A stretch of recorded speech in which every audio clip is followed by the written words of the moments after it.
তুমি কি জানো, প্রতিদিন ঘুম ভাঙে তোমারই স্মৃতিতে। আমি জানি তুমি ফিরে আসবে না, তবুও দরজাটি খোলা রাখি। শেষবার যখন কথা বলেছিলাম, তোমারই চোখে কিছু একটা ছিল। ছিল বিদায়, ছিল ভালোবাসার শেষ ছায়া। আমি তো চাইনি তোমাকে হারাতে, শুধু সময়টা বোঝাতে পারিনি তোমাকে।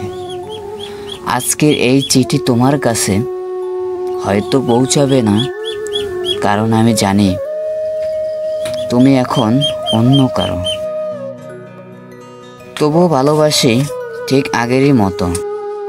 যদি কখনো ফিরে আসো, আমার হৃদয়ের দরজা খোলা থাকবে তোমারই জন্য, শুধু তোমারই জন্য।